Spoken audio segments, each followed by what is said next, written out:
Und das freut mich sehr, dass wir einen Referenten gefunden haben mit Brian Singer, der uns dieses Thema näher bringen wird. Herr Singer verfügt über 30 Jahre Erfahrung, Anlageerfahrung, und zwar bei dem Thema globale Asset Allocation unconstrained. Er ist Partner und Head of Dynamic Allocation im Team von William Blair, war vorher Chief Investment Officer bei Singer und Partner. Er hat viele Preise in seiner Laufbahn erhalten und sicher ganz bemerkenswert dieses sehr wichtige Buch, was er als Hauptautor begleitet hat, Investment Leadership und Portfolio Management. Vielleicht kennen es die einen oder anderen von Ihnen. Ja, Brian Singer, how can game theory help to understand leaders, powers, communication and decisions? Maybe we can understand Mr. Putin a little bit better with game theory. I don't know if I'll go that far yet, but thank you very much. I appreciate it. You're welcome. I'm glad the poll came out at the larger than 50% saying it plays a large role, but not necessarily the largest or extremely large role. I guess I can consider my job done and I can just leave now, having gotten that passed. But it is important to understand not just that game theory is important. What's important to understand is how it can actually be used in an investment process. And one thing after listening to the prior presentations is that Oscar Wilde once said that everything that is popular is wrong. So I will attempt to do one of two things. One is I will attempt to be unpopular. That's one. The other one is I will attempt to be optimistic. And actually, generally speaking, I am somewhat more optimistic than most investors are. And hopefully I can explain why, in fact, I am a little bit more optimistic than most investors are. So, to start this off, what I want you to do is imagine, picture in your mind that you're sitting out in your beautiful villa on the coast. And you're looking out at the surface of the ocean, and you're having your cappuccino and relaxing, and you watch as the day progresses, and slowly the tide raises the ocean. And you see that it began at the bottom portion of the dock, and it ended the day at the top portion of the dock. You might be angry that you've accomplished nothing, but you are very happy for accomplishing nothing over the day. But it's happened very slowly. There hasn't been anything that you can point to necessarily. You never saw it happening, but it did slowly happen. Also during that period of time, as you watched the surface of the ocean, you saw waves. And while the tide may have come up 8-9 feet, the waves were there, the waves 2-3 feet, sometimes much, much larger, sometimes 6 or 7 feet. And then you also noticed that there were ripples all across the surface of the water. And I believe that that is the best way to think of investing. The best way to think of it as tides, waves, and ripples. Now, as an investor, what I want you to understand is that even though the topic here is game theory, you must understand that game theory is a tool. It is a scaffolding that provides discipline and rigor for some investment decisions, but it exists within a broader investment framework. Game theory cannot create in and of itself an investment framework. It is a part of a broader investment framework. And the broader investment framework, in my mind, or at least the way I invest and the way I will speak today, begins with fundamental analysis, fundamental valuation of assets and currencies. I do not invest in individual stocks. I do not invest in bonds in individual companies. I am a top-down macro investor in equity markets, bond markets, and currencies, about 100 to 150 of them around the world at any point in time. Now, what is an asset? An equity or a bond? What is it? It is a claim on the underlying economic engine. It is a claim on the underlying economic engine. That's what an asset is. And when we think about valuation, what we're thinking about is the value of an equity market's claim on the economic engine or the bond market's claim on the economic engine. That is the definition of, in effect, fundamental valuation, which you can think of as a discounted cash flow type of structure or a purchasing power parity structure for currencies. That is the tide. Fundamental value is the tide. It is the gravitational force that pulls price toward it over time. Now, my life would be a lot easier if over time was overnight, but it's not. Over time is 5 to 10 years. The slow, inexorable pull, the gravitational pull of value on price over time. There is no news story to write about it today. You will not see it on Fast Money on the news, or Jim Cramer will not be saying booyah about it on the news. But it inexorably pulls on price, and that's important to understand. And I will say that the world is different now, and I will argue that values are changing for major asset classes in a way that is very important and a way that not a single individual in this room has likely been trained, either through your own experience, through mentors, or through the academics from whom you garnered your knowledge. I'll talk about that a little bit. But that's value. There's also price. Price is a value discovery mechanism. Price is much more volatile. Value is very stable. Price is not. Price is a value discovery mechanism that occurs over time. And because of that, we need to understand what the price discovery mechanism is. Think of price as the waves on the surface of the ocean. Value is pulling inexorably tied the price toward it. And the waves are the intermittent moves. Yes, sometimes they are of such magnitude that you really have to be concerned about them in much the same way that you would be concerned about value. And that is where the discipline or the tool that game theory will come into play.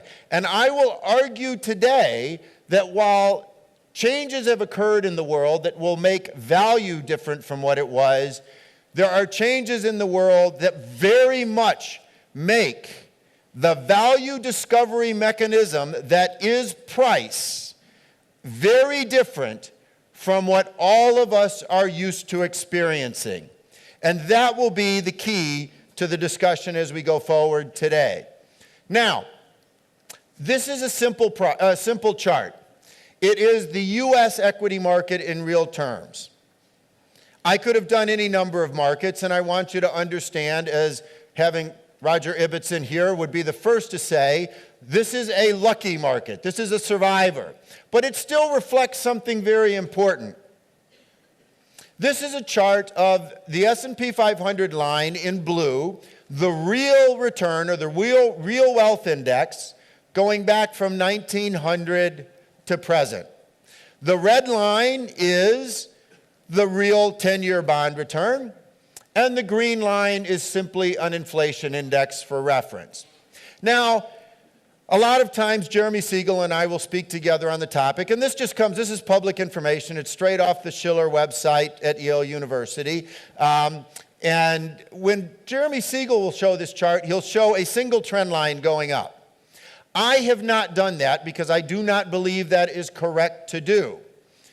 If you'll notice very closely, I have drawn a line here that is flat and a little bit shallower as you go back the first half of the last portion of the last century. It is a straight line but steeper through the last half of the last century. And then I have it flatter now, revealing my own personal feelings about the world that exists today. Now the question is, and I want to ask you, why might I have drawn a slightly higher real rate of return for the last half of the last century. Who wants to take a guess here? What was different about the last half of the last century? Come on, somebody's got to have some clue.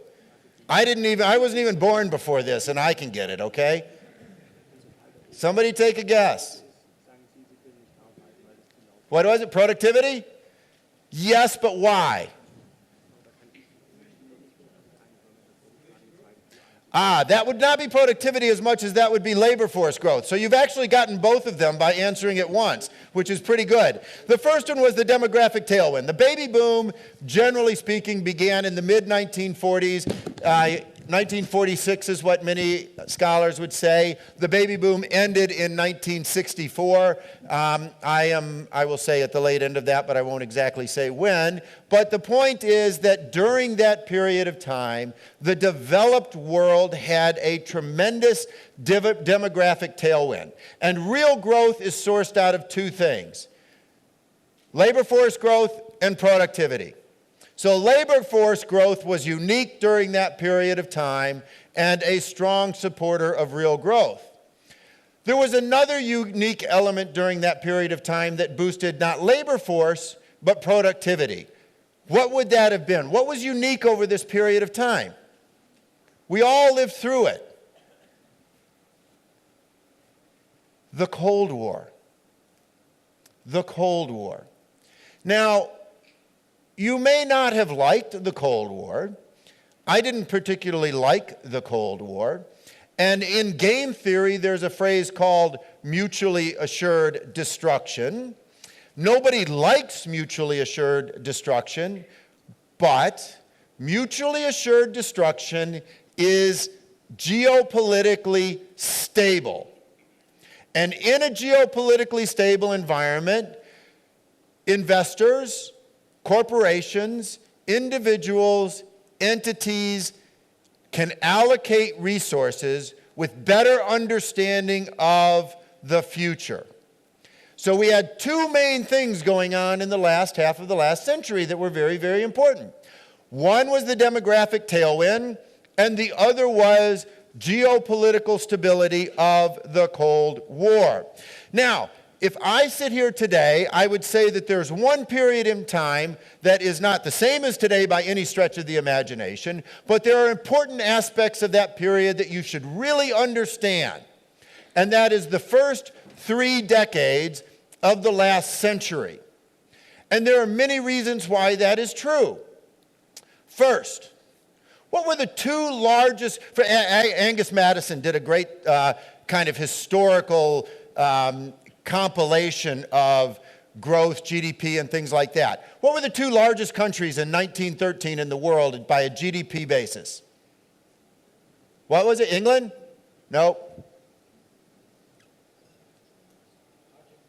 Argentina. A lot of people like to guess that one. No.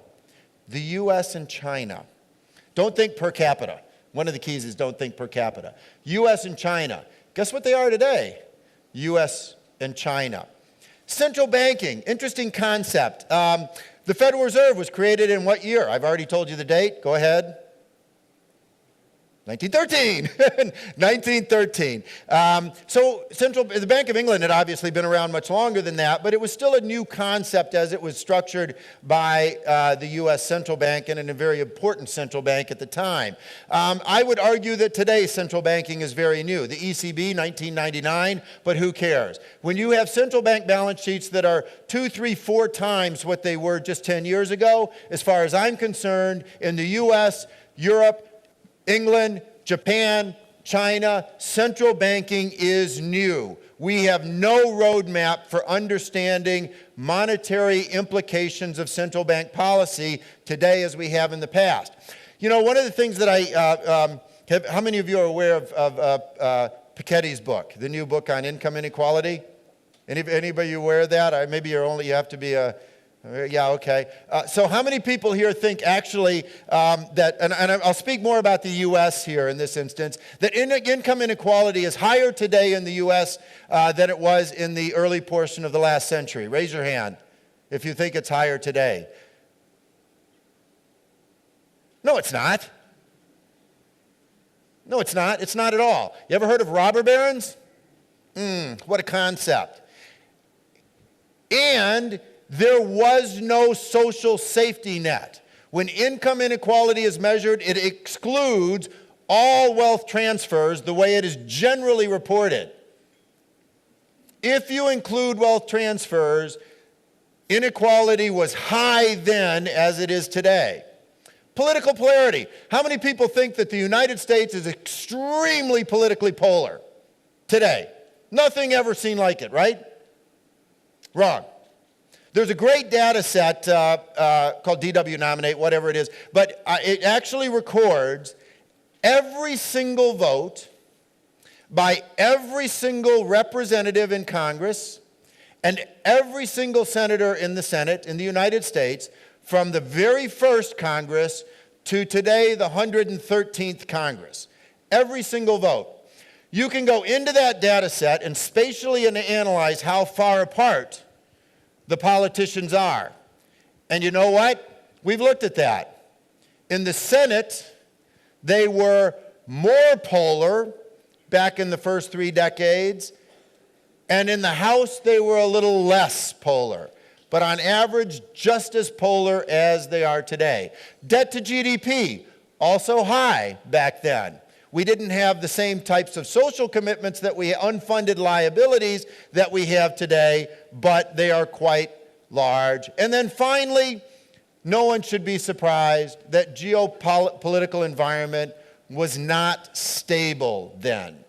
The point being that our industry, I believe, made a huge deductive leap in the 1950s when Arrow and DeBrew came up with the concept of general equilibrium, and DeBrew published The Theory of Value in 1959.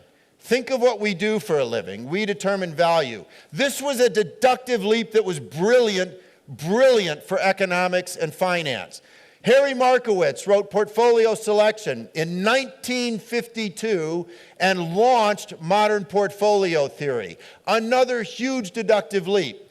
But since then, we have suffered under the shackles of inductive empiricism, of torturing data to convince us of what we would like to hear, and unfortunately, it does not apply to the world that we live in today. Because we do not live in the Cold War, and we do not live in the midst of a huge demographic tailwind. So how do you invest today if you can't torture data like a quant and throw more formulas at a wall to make yourself look more intelligent? What do you have to do? You have to actually have a deductive framework to think about the world that you live in. I've drawn the same chart. This is the red line from the prior page. I've simply shown you here the bonds, the 10-year bond. What you'll notice is the last half of the last century had higher real returns for bonds also. Should you be surprised? No. Assets are claims on the underlying economic engine, whether they are fixed cash flows or variable equity cash flows, ownership cash flows. They're both claims.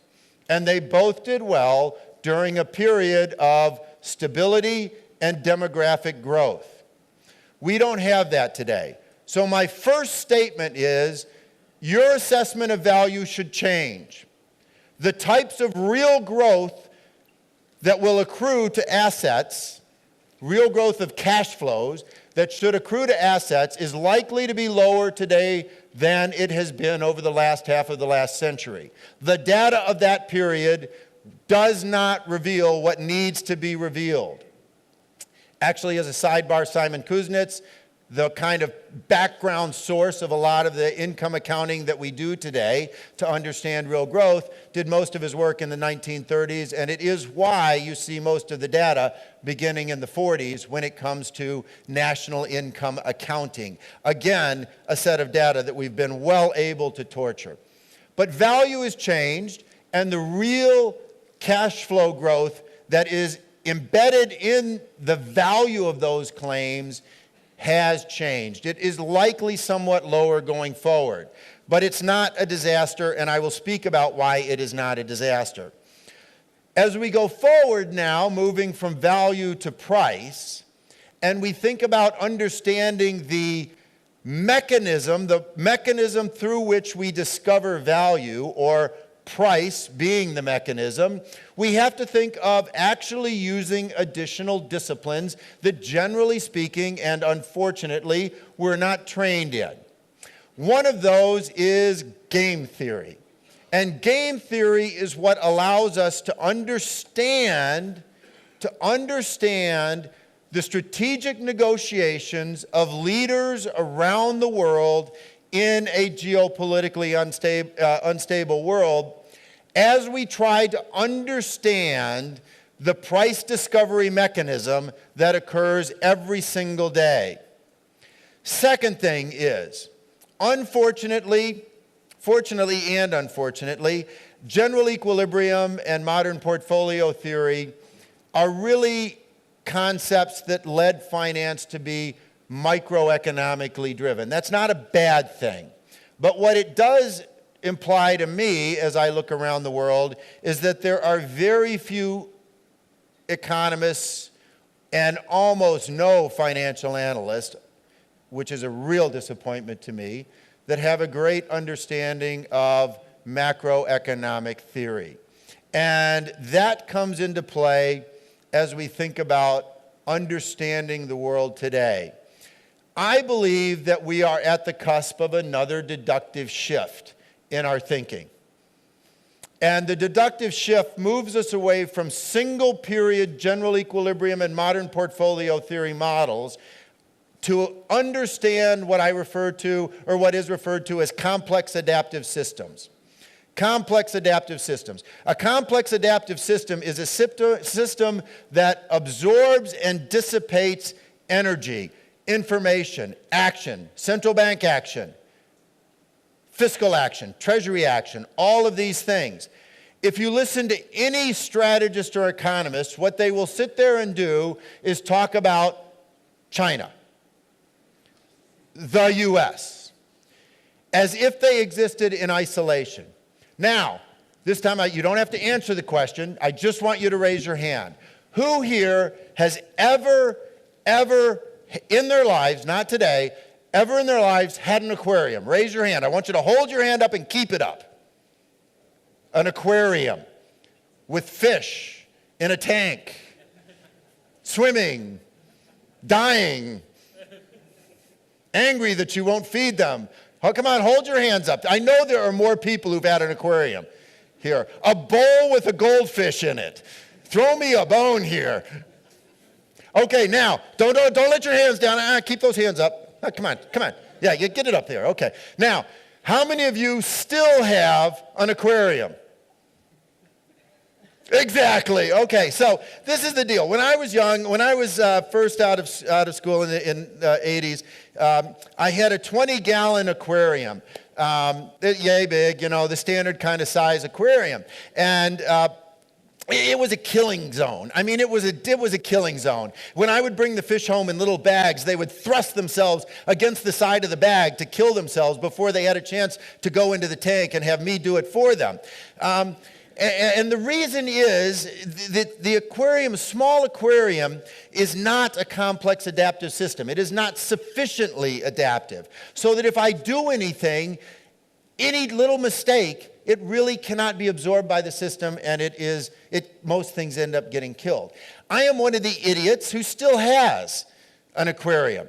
But today, my aquarium is 20 times that size. Okay? It is almost 400 gallons. It is what is known as a mini reef saltwater aquarium with coral and some fish, but the fish are actually easy these days. Now, to give you a sense of what a complex adaptive system is, I was traveling here in Europe a few years ago, and my wife calls me up, and her favorite powder blue starfish, I have this beautiful powder blue starfish, had gotten sucked up in one of the points. You're wondering, what does this have to do with finance, right? It gets sucked up into one of the pumps. And she calls me up and she says, what do I do? And I said, well, just reach in, pull it out of the pump. You know, they grow the things back. Even if it falls off, it's going to be okay. So she says, okay, I got it. I can do that. She goes into the sink, reaches under the sink in the kitchen, pulls out the glove that she used to do all the house cleaning with all the chemicals on it, sticks it into the tank, pulls the blue starfish out, and lets it go. And what happened? Nothing. It lived. Nothing died. Why?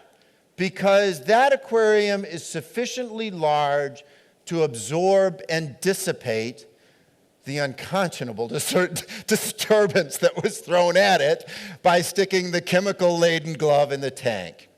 And the key is that we have to think of the world today not as individual 20-gallon national aquariums, but aquariums that are connected in a broader, complex, adaptive system. The first EU trade agreement occurred in 1973.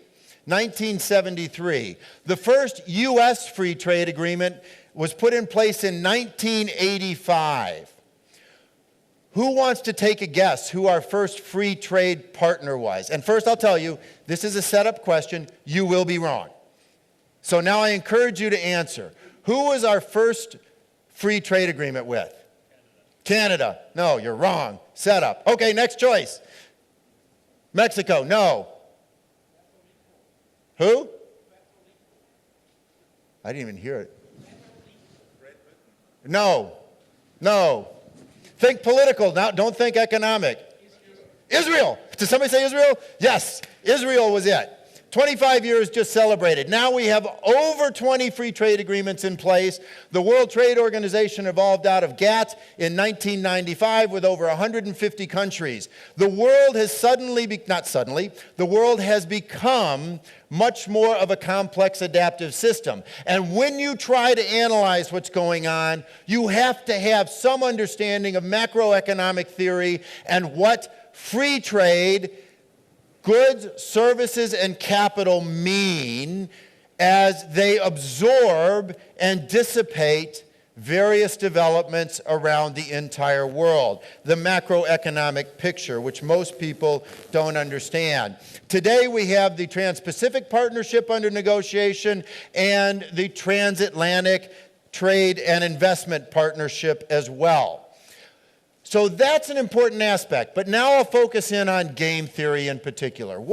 How do we use game theory?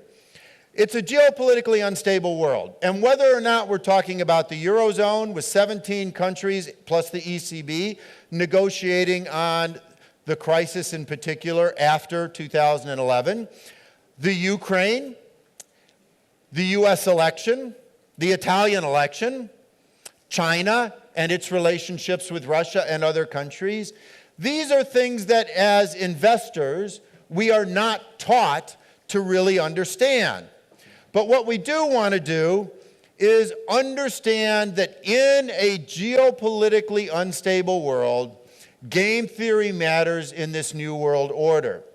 There are many, many players in the games. The players evolve, the objectives evolve, but in this instance, they're clear and present every single day. But luckily, the downside is not as bad as the downside of the Cold War. So how do we go about doing this? We have a number of game theaters that we look at. I won't go through all of those. The European parliamentary election just occurred, so I will focus on that briefly. But first we identify the players. So for example, in the Eurozone, there are 18 players, 17 countries, and the ECB. We don't want to focus on all of them. Unfortunately, some of them are pawns on the chessboard. Pawns are there to be expended. Unfortunate but true. There are no friends in politics. We focus on the top 5 in Europe. And that would be, from our perspective, our analysis, within our deductive framework. Within our deductive framework. Not inductive empiricism, within our deductive framework. What are the 5 players? The ECB, Germany, France, Italy, and Spain. Those are the ones we consider to be the most important in the strategic negotiation. The second thing that we do is identify the powers of the players.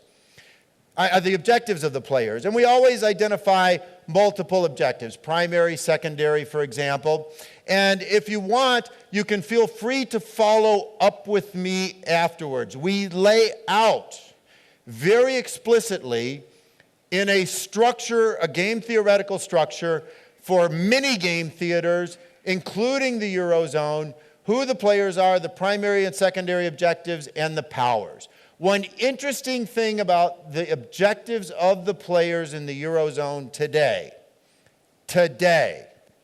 not forever, these evolve. As each player makes a move, the objectives and the powers change. But today, it is important to keep the Eurozone together. And we see that activity very much in the behaviors, the strategic negotiations of the players. Unfortunately, I did not include the European parliamentary election in here or the Eurozone in here. But again, you can feel free to come up and ask me or Reto Burafal at the very back there, the guy with the really short hair and the receding hairline. That would be him. And if you really want to kind of follow up with us on our thinking there.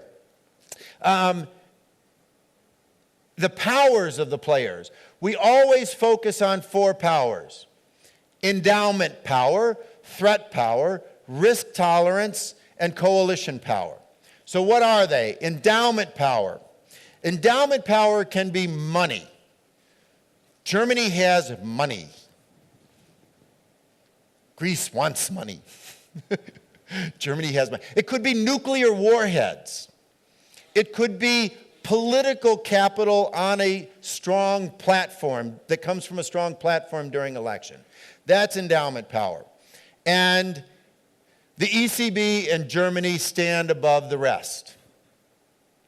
The next one is threat power. Your ability to threaten another player to such a degree that they have to change their behavior. Think of playing cards. And when you play cards, you might bluff by going all in. You don't go all in, put all your money on the table because suddenly you've decided to become a charity. You bluff because you're trying to change the other player's behavior. Change the other player's behavior. How do you make a threat credible? You risk yourself. You take collateral damage. And then finally, coalition power. Your ability to form and change coalitions as need be in the negotiation. And I'll give you one great example of all of this coming to play. 1962, the Cuban Missile Crisis. Kennedy did some interesting things. The endowment powers, we know everybody had lots of nuclear warheads. There was a whole lot of endowment power, 10 times what was, a billion times more than what was necessary. Threat power. The naval blockade around Cuba was a tremendous threat that Kennedy put in place. A tremendous threat. But to give the threat credibility, what was really interesting is that he indicated his risk tolerance to an aide. And it has now been declassified. But what he said to the aide was that he thought he was increasing the risk, not decreasing the risk. Increasing the risk of a full-blown nuclear confrontation between the Soviet bloc and the U.S. to a 30 to 50% probability. He was willing to risk a nuclear warhead lobbed from China to take out a U.S. city to a 30 to 50% probability. The combination of the two were of such magnitude, the threat was of such magnitude, that Khrushchev backed down. And we used our coalition with Turkey to unload a bunch of archaic nuclear warheads to give Khrushchev a chance to say, yes, I negotiated and I won. They removed their warheads from Turkey. That's what a strategic negotiation is about. But realize that what investors do not understand is that an important part of a strategic negotiation, an important part of game theory, is the deliberate creation of risk. Deliberate creation of risk. Everybody wants us to avoid risk. No, our job is to take risk. That's what we do for a job. We take risk, but we want to take risk that is compensated. The deliberate creation of risk to change the other player's behavior. And that's what's so important about using game theory as a tool.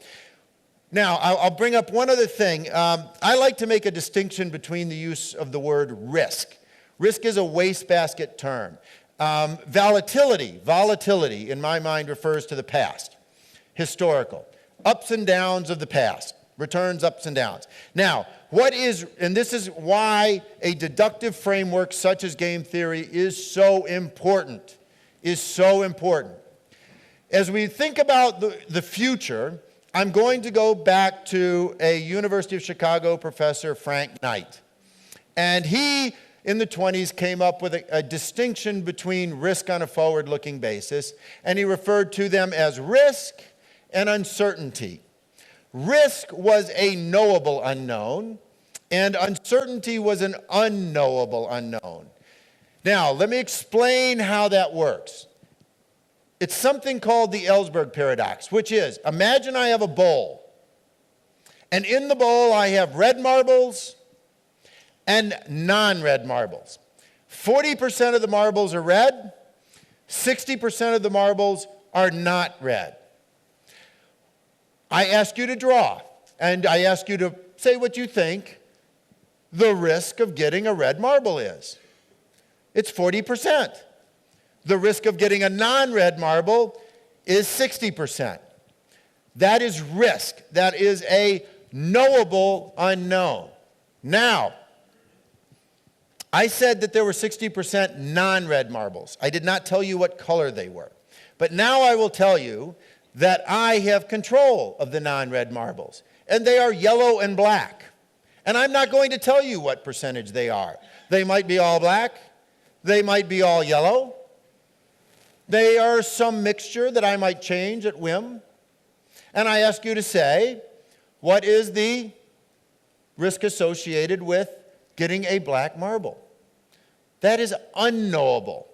And that's what he referred to as uncertainty. It is an unknowable unknown. That is uncertainty.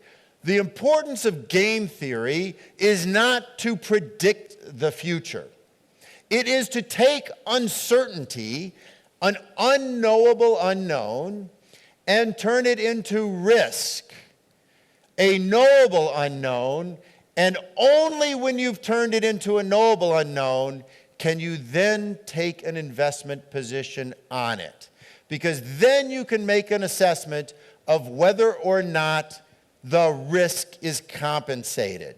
So when we look at the Eurozone and navigate the big waves that come from the elections, the ultimate European parliamentary elections, and the upcoming ECB action, what have we done with that? Well, as we get through the negotiation, it was, from our perspective, clear that the austerity push had been brilliant, but had gone too far. The threat was too big. Very, very effective, but just a little too much. And in the end, that resulted in some what I'll say populist parties, but some radical parties winning during the European parliamentary election. And that is not something that I believe the core of Europe would like to have happen. That is not a good outcome. Having the Front National, Marine Le Pen, win with 25% of the vote, in France, having Golden Dawn Party in Greece was probably a little bit uncomfortable for many, many players in the Eurozone negotiation. What does that mean? That means as the negotiation goes forward with an objective today for Germany, let's say, of protecting the German taxpayer and, for now, keeping the Eurozone together, we expect the negotiation to reflect a mitigation, a slight pullback of the pressure that comes from that source of power. What else do we believe will happen? We believe that many countries are now on board with a softer, easier central bank policy out of the ECB. The European Central Bank's balance sheet, after ballooning, has been declining in size since the middle of 2012. It has been contracting. It has been contracting. We have mild deflation in the peripheral countries while we have mild inflation in the core countries. It is not inflation that matters. It is the social disruption of disinflation that matters among the peripheral countries. And we have Mario Draghi on board, and if you listen, it is clear that the Bundesbank is less recalcitrant, is pushing back less on an easier posture by the European Central Bank. Third, there is no doubt that the core is very happy to reward the progress that Renzi has made with the PD in Italy, in terms of not just bringing together a coalition power, but moving forward on electoral reform, diminishing the power of the Senate, and then hopefully after that, moving forward with various forms of labor reform. We have seen the greatest increase in competitiveness, granted from a very bad perspective at the beginning, across the Eurozone coming from Spain.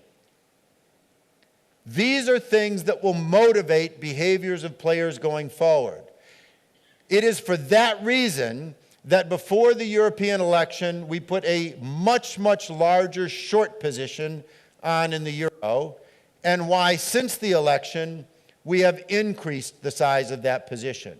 One of our largest currency positions right now is short the euro.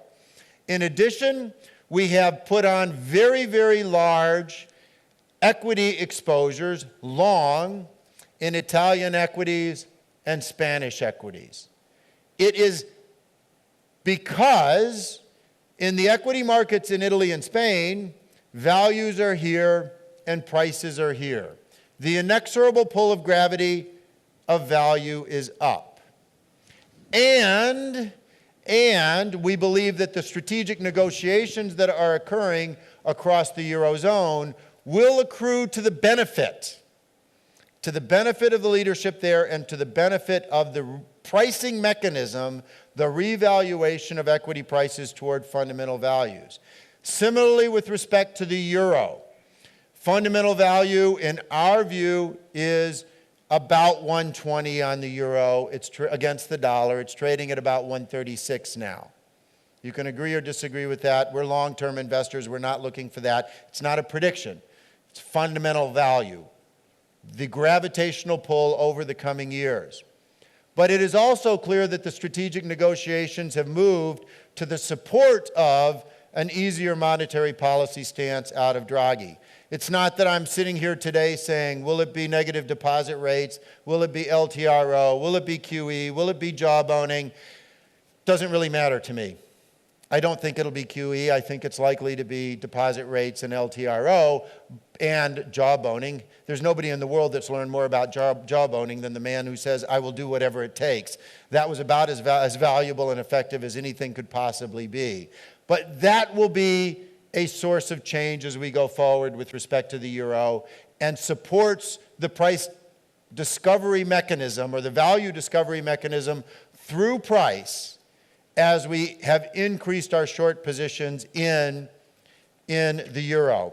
With that, let me just finalize by saying and reiterating that I got through a couple of the slides in there. There's some interesting examples on Italy and Japan. I'm happy to answer questions on those. But the interesting thing here is that notice that as I'm talking, fundamental value may exist for an equity market, a financial sector, a bond market, or a currency.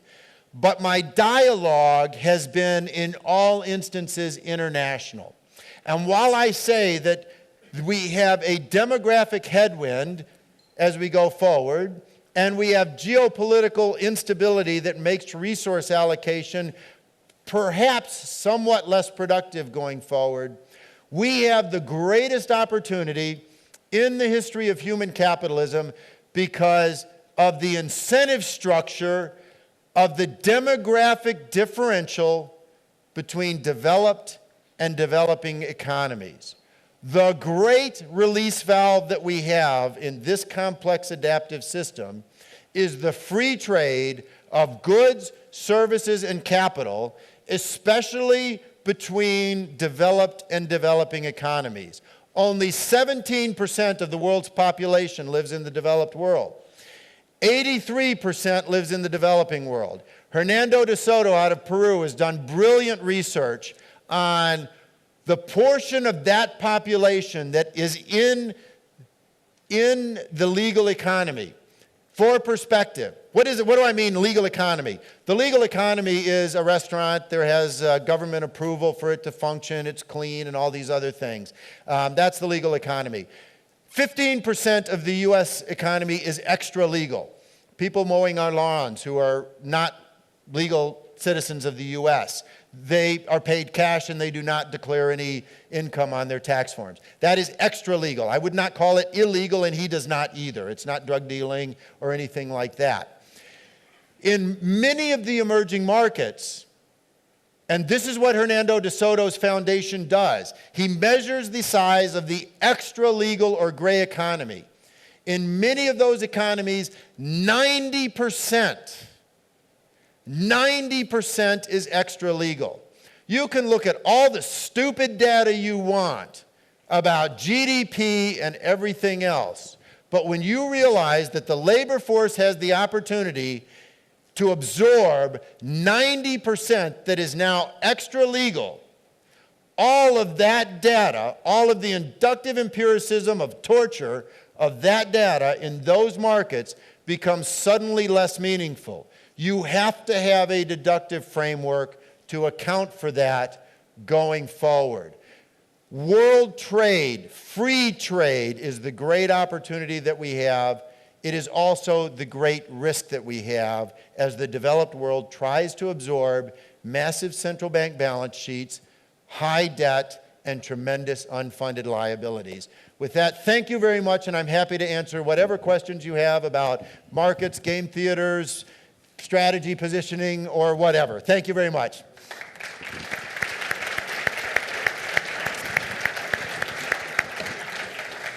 Thank you very much. Thank you. For this interesting overview.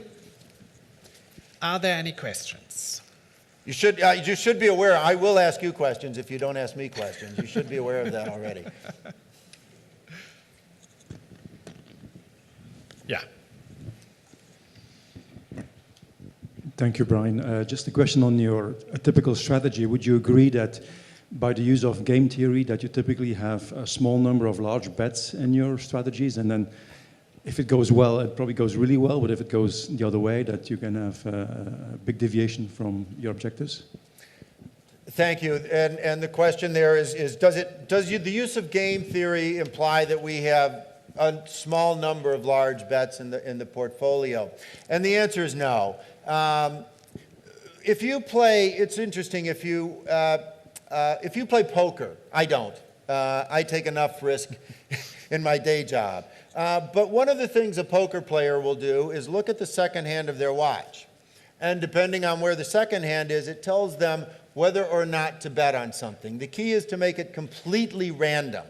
Randomness is a very important aspect of strategic negotiation. That's why I said before, game theory helps with understanding more than it helps with prediction. If you are able to predict what the other player does, then you can modify your strategy to systematically exploit it.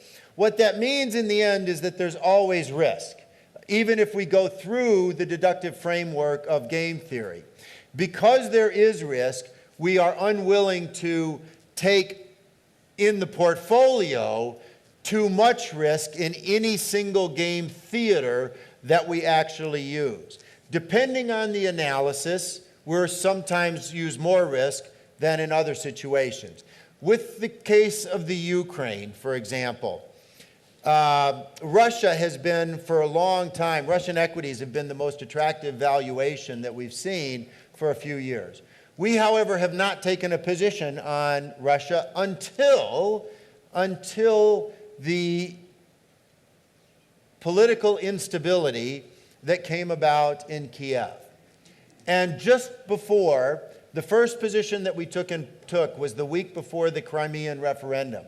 And the only reason we did that was because we felt that we had a deductive framework to understand through game theory what was going on. What was once uncertain to us now became a risk. That said, we took positions, but the largest was no more than about 3% of the portfolio exposure to the Russian equity market. So we do maintain a very diversified portfolio. We're always consistent in the portfolio with the relationship between price and fundamental value. Game theory is about navigating the big waves. And that's something that we value from the perspective of timing and from magnitude of position, but not just a collection of game theoretical bets in the portfolio. It's a tool that we use in parts of the world where we see the opportunities to apply game theory. More questions? Bitte.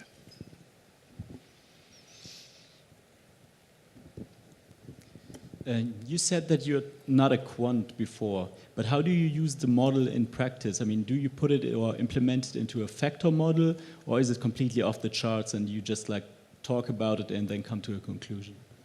That's a great question. How do you do game theory if you're not a quant? And one of the things I'm often asked, kind of, what's my top 10 book list? And a couple of the books have to do with game theory, and the ones I tend to focus on are things like Schelling's book, Dixit is another one, that are not necessarily, they're more focused on strategic negotiation than the math of game theory.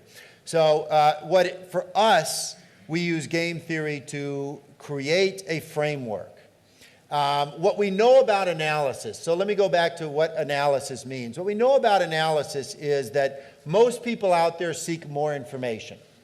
The problem with that is there are diminishing marginal returns to more information.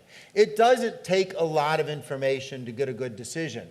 What we also know about information is the more information you get, the more confident you get. It doesn't get any worse than that. Your ability to make decisions slows down to a crawl, but your confidence just keeps skyrocketing. That's really not a good situation for an investment professional.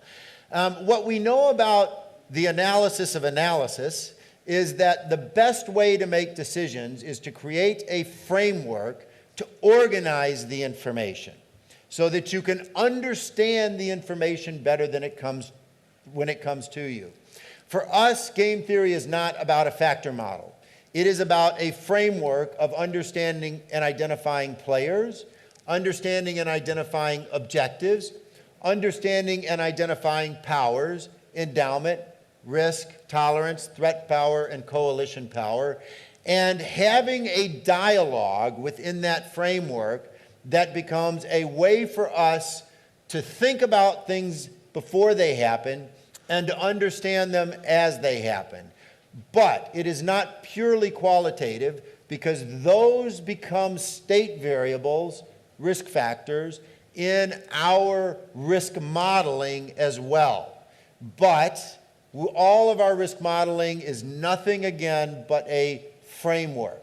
We never let a computer tell us anything about risk that does not ultimately become qualitatively assessed by seasoned investment professionals using judgment that has developed, or wisdom that has developed over the decades. So it's both. It's qualitative primarily, quantitative secondarily, but only applied, even with the quantitative element, in a qualitative sense. We do not run around and build models of prisoner's dilemma. Game, in this sense, are sequential. And the best quant model in the world for any sequential game is tit for tat. It always wins. You don't have to do anything other than that. If you want to understand it, I've just given you all you need to know about game theory from a quant perspective. And there's a great book on that, on actually that topic, allowing mathematicians to develop models that the best was tit for tat. one more question or? The left side of the room is dominating Finished, the dialogue yeah. here. Yeah, we got to block them off. It's, I want to be politically neutral and go left and right here. We are all so hungry. Fine. Then thank you very much. Thank you very much. I appreciate it. Thank you, everyone. Brian Singer.